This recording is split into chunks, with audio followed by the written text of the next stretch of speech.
Fiction embeds us in lives we could never live or know. And award-winning historical novels, such as the ones written by our next guest, gather up strands of Black history and take the reader into the past for even more than a fascinating story. Esi Edugyan's most recent novel is Washington Black, which won the 2018 Giller Prize. Her 2011 novel, Half-Blood Blues, also won that prestigious award. And we're very pleased to welcome Esi to our studio to reflect on how history influences the stories she tells. Hi, Esi. Hi. I am a total fan, so I will try to be professional and get through this interview without gushing all over you. But it's a real pleasure to have you here. I'm happy to be here. You're the third Canadian to win 2 Gillers, but you're the first to win for back-to-back novels. What did winning the second time with Washington Black mean to you? It was enormous for me. Again, it had taken me 7 years to write the book. There was a huge gap in time. And the book is so wildly different from Half-Blood Blues, which was about jazz musicians at the outset of the Second World War. And Washington Black is, set in the 19th century and just a completely different book. So I felt like, okay, I can shift registers, I can change things up, and it's still going to be okay. But when they announced you as the winner, you kind of just sat there completely like, I think everybody else in the room expected you to be the winner except for you. What was the hesitation? Well, I had just won the Giller Prize for Half-Blood Blues, so for my very last novel, and as you said, nobody had won sort of back-to-back Gillers. And also to win 2 Giller Prizes, that was something that I thought, if it could be done, this is something, that's done over a long career or a long period of time, as with Alice Munro and M.G. Basanji. So I wasn't at all expecting to win. It had been a busy prize season, so I'd been to the Man Booker dinner and I'd been to the Rogers Writers Trust event, and I had walked away unhappy from those events. So I wasn't expecting at all to win. And my family had said, don't get your hopes up. This is not. Family is like the best. They check your ego very. It's good. Yeah. But let's talk about the book, Washington Black. This novel was inspired by a short story and a real-life trial from 19th century England. Why did you want to tell this story through the voice of young George Washington Black?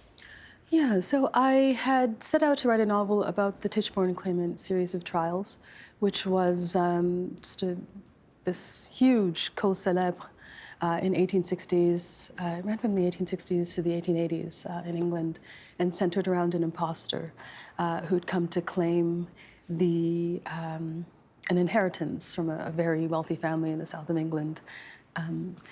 And that was fascinating to me because one of the main figures involved in these trials was a man called Andrew Bogle, and he was an ex-slave who'd been stolen off a plantation in the Caribbean by a member of the Tichborne household.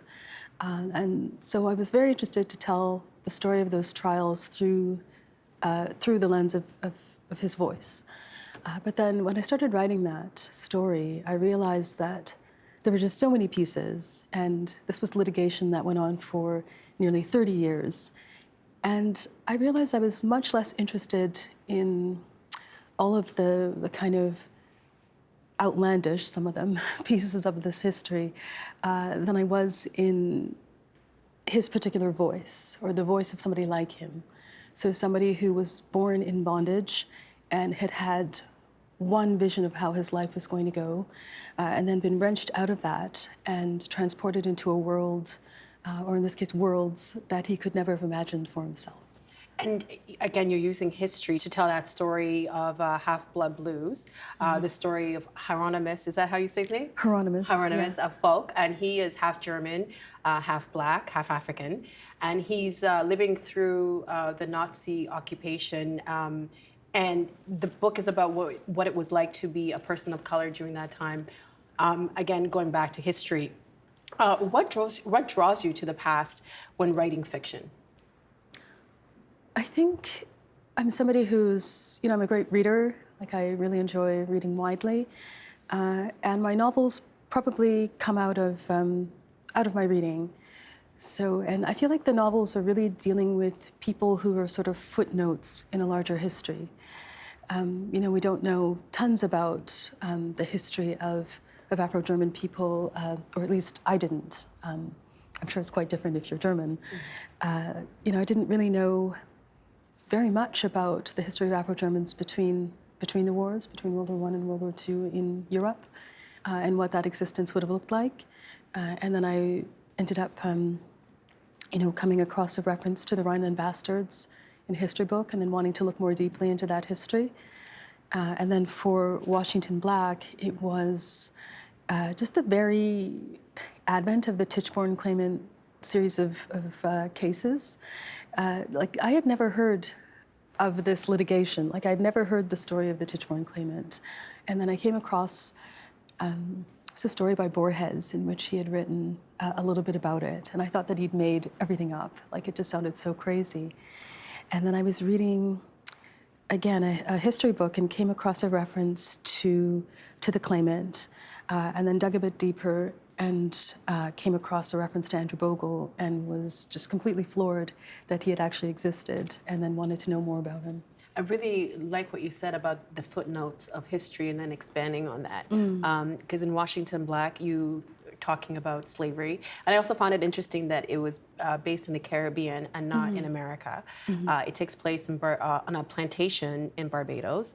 At the beginning of the book, you detail what life was like for enslaved people on the plantations. And those details came from real life case studies. What was it like to do that research when you started to write the book? It was pretty harrowing. Certainly, I think if I had set out to write a book, like said, okay, I'm going to write a book about slavery in the Caribbean, I think I would have been overwhelmed by that, by the fact of that, and probably not been able to do the book. I think because I started with this particular, as we're calling him, a footnote in history, and really wanting to show what his life would have looked like. You know, because I began with an actual figure of this young boy, that felt much more approachable to me. But then, of course, he had been a slave, so I had to really research that and to show what that had been like. And as I got into the research for that, that was really hard reading. There were days when I just had to sort of set my material aside and just go for a walk. It was really, you know, incredible the lengths some people went to mete out punishment on these people. And I felt, you know, when it came to writing the novel, that this was material that I couldn't shy away from. It had to be presented as I had read it. I didn't want to invent any punishments. I wanted to stay true to the historical record, to honor what those people had been through.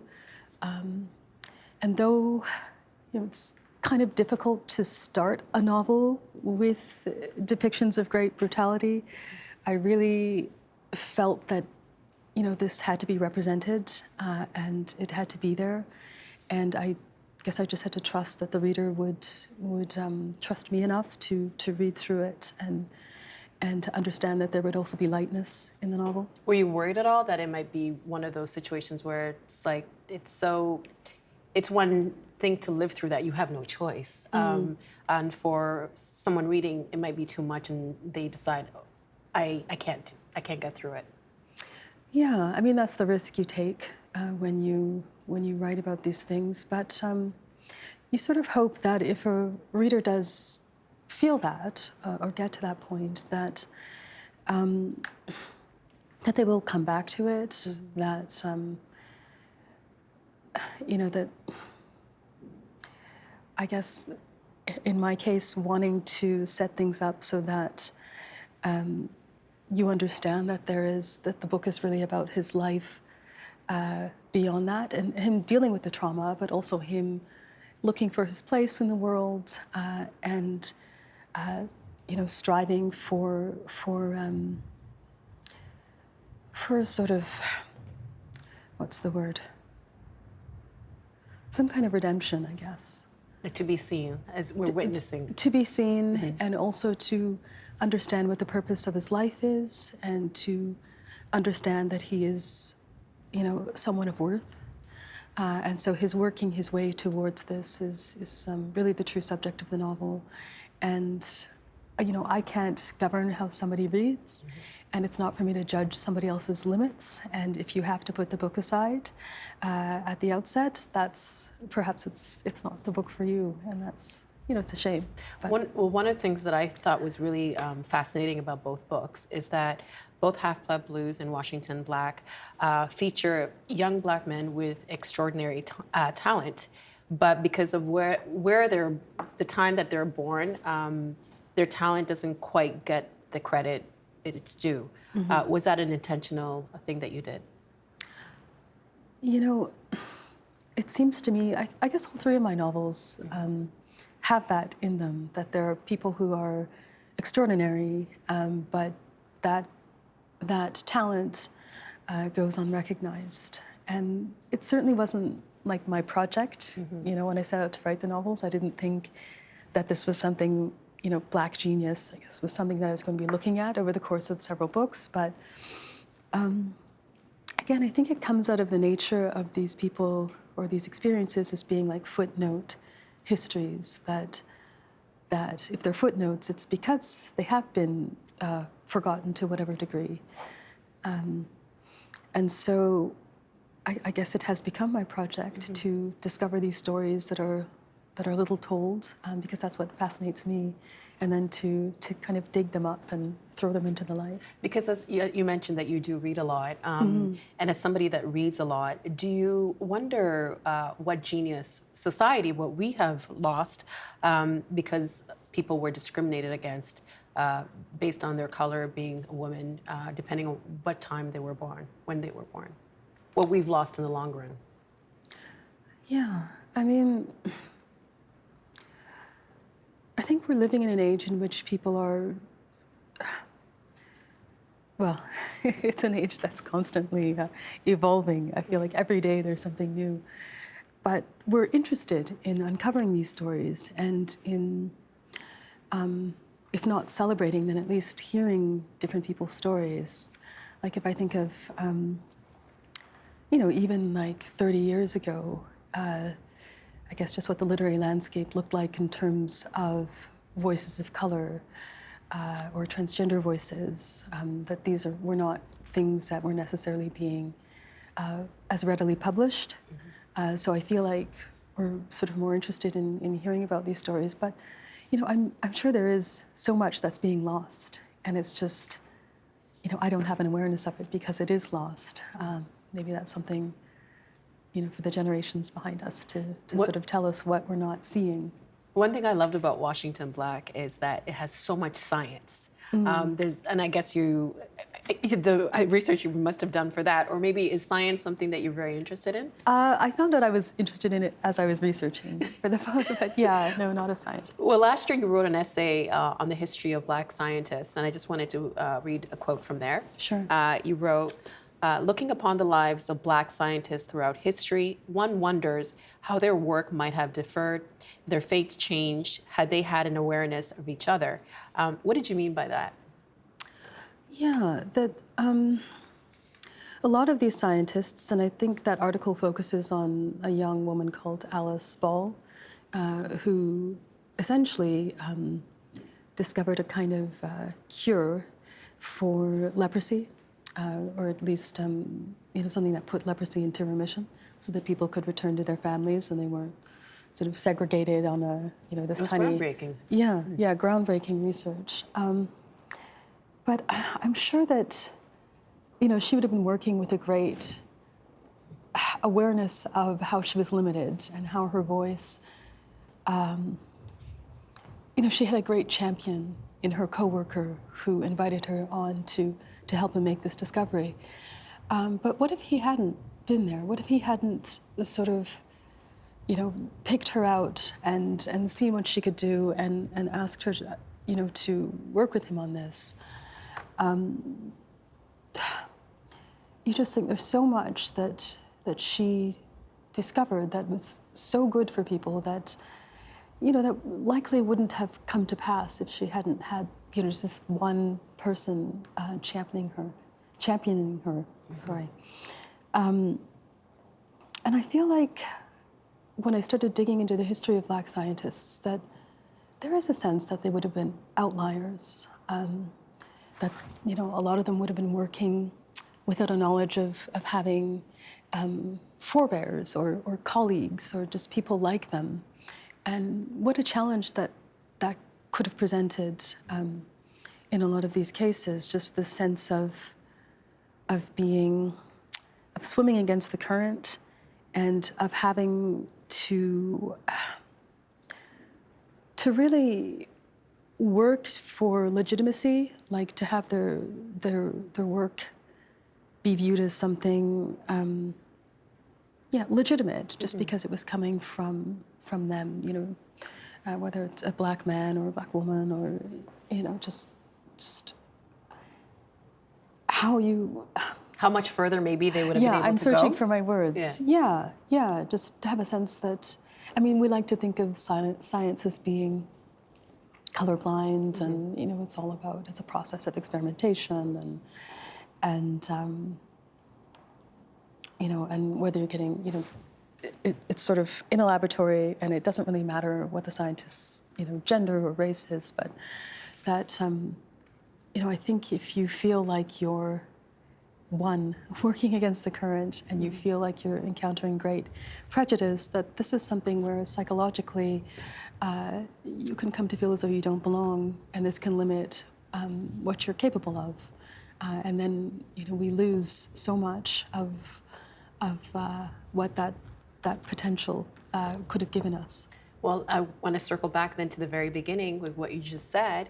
You are in company that you don't look like a lot of the people that are in the Giller company. You are a young black woman getting all these awards, getting all of this attention.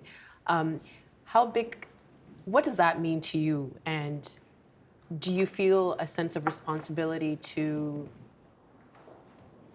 like you said, you might be one swimming against the current. Do you feel that pressure? You know, because I sort of keep to myself a great deal, and I'm sort of, you know, in my home office just working away, I guess I don't feel that pressure.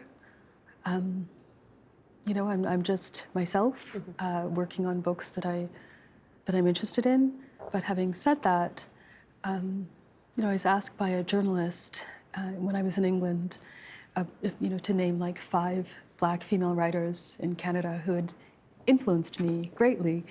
And, you know, I started, you know, it's a Dion Brandt, and, you know, and I kind of started going through them, and I realized, like, I hit a wall. Like, I couldn't even really name, you know, 5 black female writers who I was reading when I was growing up, you know, who were Canadian.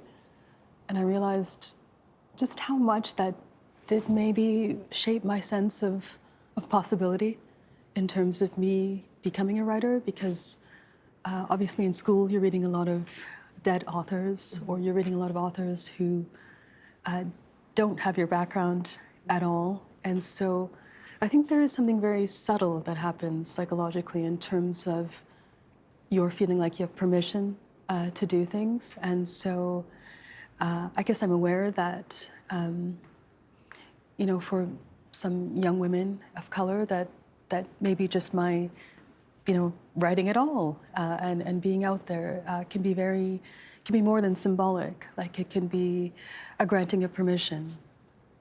And you are making history in the process. I will say that, because these 2 books are loved by so many people all across culture, background. These are universal stories, and we really appreciate you making the time to be here. Oh, thank you. Thank you so much, Esi. Oh, thank you. The Agenda with Steve Bacon is brought to you by the Chartered Professional Accountants of Ontario, helping businesses stay on the right side of change with strategic thinking, insightful decisions, and business leadership. Are you on the right side of change? Ask an Ontario CPA.